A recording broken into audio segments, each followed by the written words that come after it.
Hey, welcome back to FootyFin, and this video is maybe a little bit late, but I want to do one final wrap video on to draw a line under, once and for all, the British and Irish Lions Tour of Australia 2025.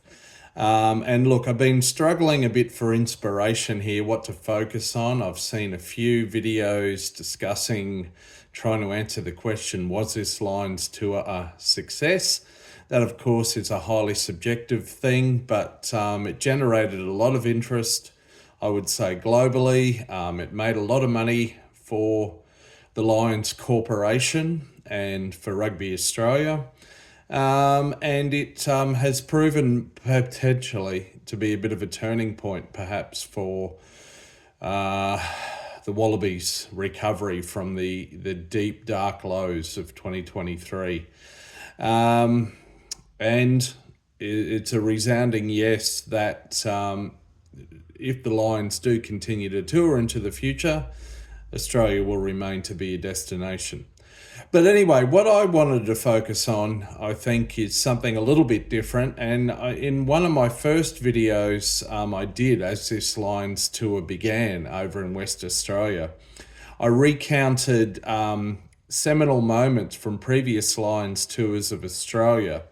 From 1989, 2001 and 2013. And I did ask the question, what will be the defining moment from this year's Lions series? And now I'm going to answer that. I'm going to look at a couple of moments from this year's series. But firstly, just to recap, and I've seen all of these tours, I've seen all of these moments happen live, or at least live on TV. So in 1989, there was a decider in Sydney at the then Sydney Football Stadium. And Rob Andrew from the Lions fly half went for a drop goal late in the game. Australia were leading. The drop goal hit the post and bounced to the side. David Campese regathered in the in goal and tried to do a bit of fancy footwork. Welsh winger Ian Evans was coming through chasing the kick, and Campo tried to be just a bit too fancy on his own try line and throw an inside pass that really wasn't on to an unsuspecting, quite new to Test rugby fullback, Greg Martin, and it didn't go to hand, and Ian Evans pounced on the ball, and the Lions came away with a victory. It might have been 1918, the final score, but that sealed the deal for the Lions.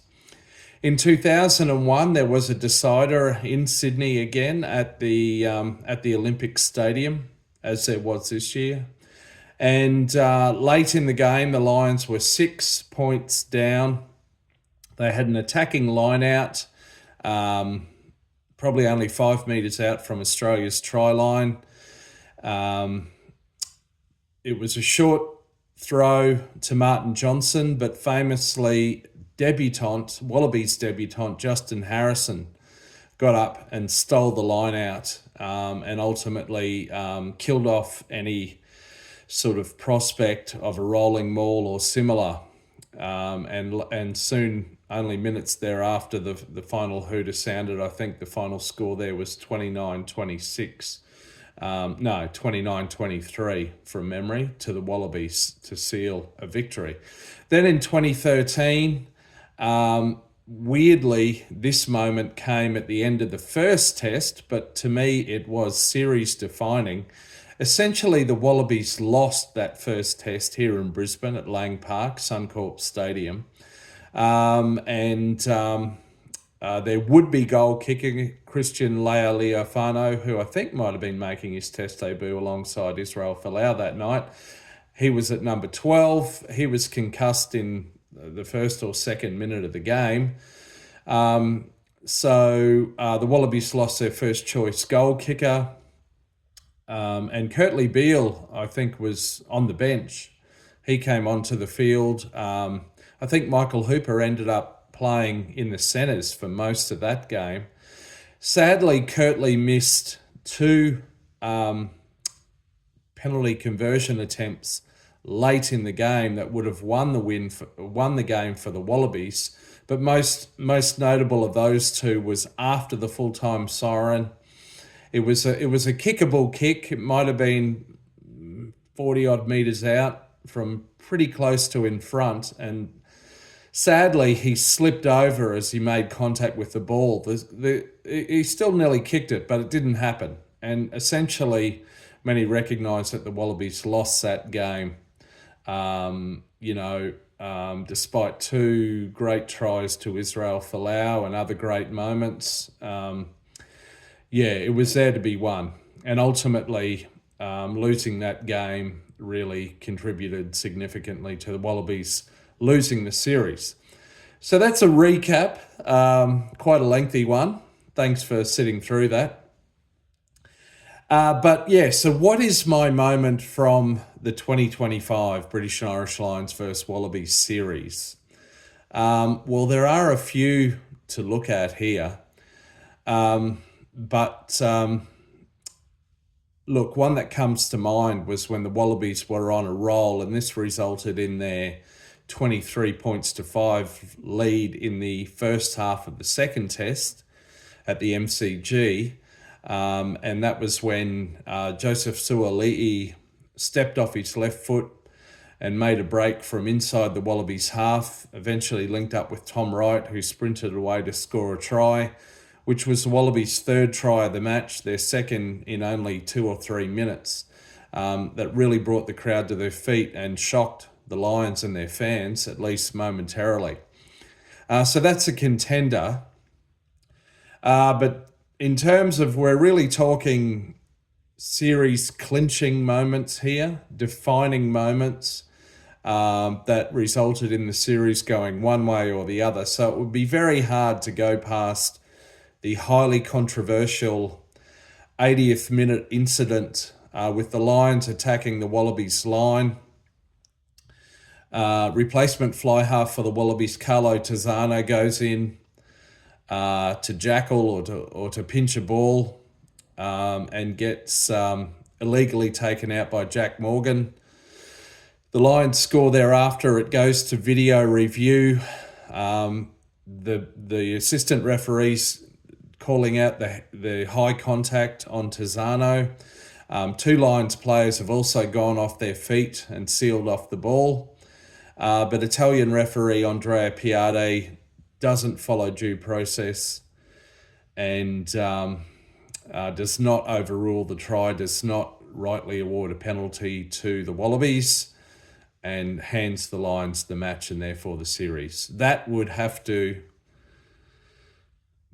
be the series clinching moment in this particular series. However, I'm also going to focus on other moments from the third test, and they would include line-out steals from Nick Frost, reminiscent of the Justin Harrison. But they would also include 3 resounding tries scored by the Wallabies.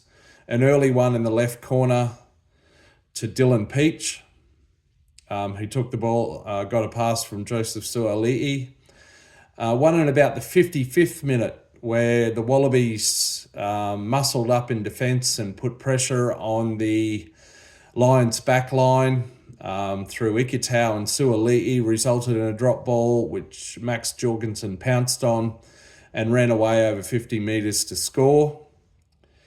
But that didn't clinch the match. Finally, in the 71st minute, replacement scrum half Tate McDermott darted over from the base of a ruck and scored a try to really seal the deal for the Wallabies. So I'm going to go with those tries, and if I have to pick one, it's the one. Neither of the first 2 sealed the match and the win for the Wallabies. It was Tate McDermott's. So for me, I'm going to go with that moment as my defining moment from the 2025 series. Thanks for listening. That was a bit longer than I intended it to be. Now, life moves on. The Lions are no doubt the tourists, their followers are returning home. Many, most are, I would say, already home. The players themselves are earning a long-awaited and well-deserved break, no doubt, after a very long season. And the Wallabies, of course, are already in Johannesburg, preparing to take on the world champion Springboks this weekend. The Boks have named their squad. The Wallabies are due to name theirs tomorrow. Will they go for a 6-2 bench split? It's a mouth-watering prospect to think about Will Skelton facing up to Eben Etzebeth and vice versa.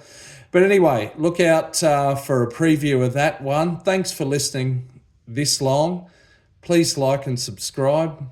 Let me know your comments, your moment of the series. But anyway, I'm going to go and find a rolling mall to stick my head into.